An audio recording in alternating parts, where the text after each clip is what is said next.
If a tree falls from a neighbouring property or from the footpath onto your property, the insurance company, provided the tree has not been interfered with, you haven't gone out in the middle of the night and half cut it down, waiting for the wind to come and knock it and falls onto your house. So provided the tree has not been interfered with, intentionally or unintentionally, so that's hard to prove unintentionally, but you'll find some people also like, I changed the oil in my car. I tipped out the paint residue around the base of the tree because I didn't know where to put it. I didn't want to put it in the bin, so I tipped it here. I didn't want it to go down the drain, so I tipped it on the lawn and end up killing the tree roots. They didn't intend to kill the tree roots, but that's what they've done, so they've caused the tree to die. So provided the tree has not been interfered with, it's then deemed as an act of God. Right? So an act of God and a tree falls down onto your property from a neighbouring property means that the insurance company, say for example you are NRMA and they are GIO, so GIO insurance will pay for whatever damage up to the fence on their side. So if it missed everything, they don't pay for anything except half the fence. If it fell on your side and broke the fence, so your NRMA will pay for half the fence and it's completely squashed your house. You were safe, but your house is completely squashed, gone, finished. Your insurance pays for all of that. So it's an act of God. Act of God means it can go anyway. It can happen anywhere. So that's not.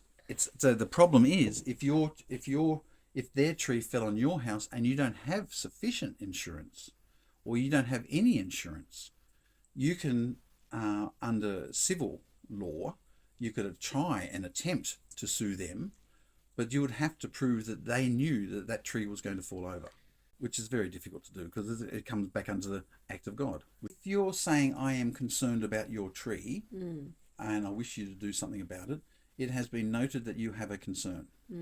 It does not necessarily mean the tree is live or dead because you are not an arborist to make that determination. So you can't say, my neighbour has a dead tree. They have a tree that you suspect is dead. That's one issue. What you can do is get an arborist report to say, I have engaged an arborist to determine whether that tree is live or dead. Now, based on that report, you have a dead tree. Therefore, you have an onus of responsibility to do something about it. But you can't make that determination. You can't jump up and down like Henny Penny and say, the tree is dead, the sky is falling, that one's going to run me over, that tree is going to kill me. We don't know. We just don't get rid of every dead tree because it's still upright. The tree only ever becomes a hazard if it's got a target. If a tree hasn't got a target, if there's nothing to hit, if it fell over in any direction, it doesn't hit you or your house or your car or your children or your chickens or anything, if it's down the back in the back paddock or it's in the bush and just falls over, it's no risk. There is nothing. There's no hazard because there's no risk of damage. It's only when it's perceived, because most people think that trees collapse from the ground in one whoosh, one big blop. Often you'll find with dead trees, they lose the leaves, then the twigs, then the branches. So I equate it a bit like, I always link things back to the human body, people understand.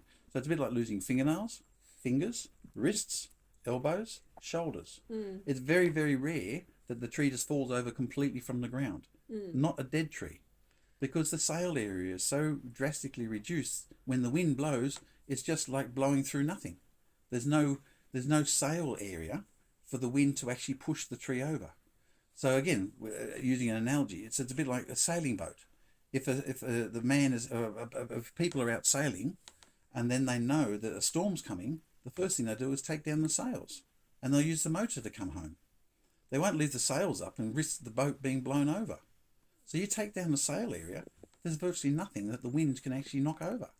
Most dead trees fall apart or fall over as a result of either being hit by something else, so another tree falls and lands on them and knocks them over, or as a result of basically if it was a root disease that has caused the actual roots to be chewed off. So there's nothing to hold the tree up. Most things that trees die from don't tend to cause the tree to fall over. People just tend to sort of say, oh, it's dead, it's dangerous. That's not an equation. It's not something that it's automatic. It's not because A equals B. It does not happen. A dead tree is more scary. A dead tree is more likely to have bits and pieces come off it, but it's no more likely just to fall over and do damage than a live tree. I've seen a lot more live trees around the place in people's yards and gardens that I'm much more concerned about than a dead tree in a neighbour's property. Because people tend to think, oh, it's live, it's healthy. So there's two parts when you're looking at a tree. You're looking at tree health. Is the tree healthy? Has it got pathogen? Has it got bugaloos? Has it got things eating it that shouldn't be eating it? Has it got too many things eating it? It's like having a flea on a dog. One flea on the dog, doesn't even notice. 10 fleas might be a little bit itchy, but still doesn't notice. Not going to kill it. 1,000 fleas, the dog's feeling a bit sick and a bit tired, and it's not getting any sleep. It's not eating well. It's not happy. So just because it's a pathogen, it's the amount of pathogen is what generally causes the problem.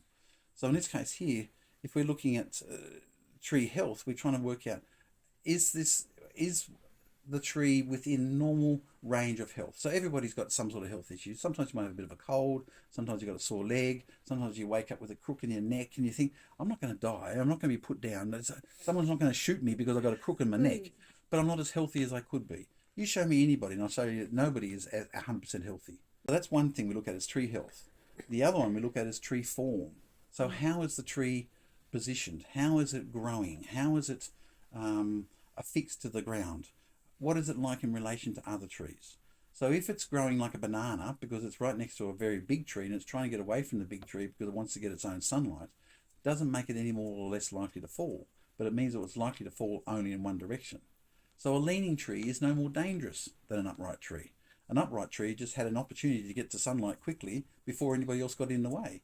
A leaning tree means that they came after the upright tree and they're trying to get away from the upright tree. So unless the tree has actually got unless you can see the ground has got radial cracking or lateral cracking, which means the tree has moved as a significant event. So if the tree is used to, on a daily basis, on a weekly basis, on a yearly basis, having winds no more than 85 kilometres an hour, for example, and these are just numbers, it doesn't really matter which number it is.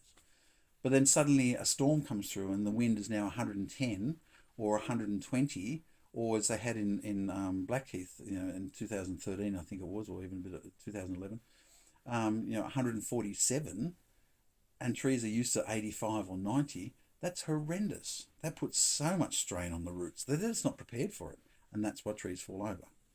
So the trees are self-optimizing, means they grow to the best they can in the conditions that they've got, and they want to grow to the point where they can actually look after themselves, because they want to be around long enough to have babies to sort of say, look, look what I've done. Look at all my babies out there. They're just like people. They're no different. Right? It's just because we can't hear them squeal, we can't hear them go through a chainsaw.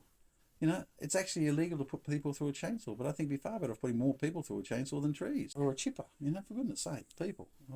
People often say to me, how do I make my tree happier and healthier? I say, get rid of people. You would have happy trees. Very happy trees. Okay.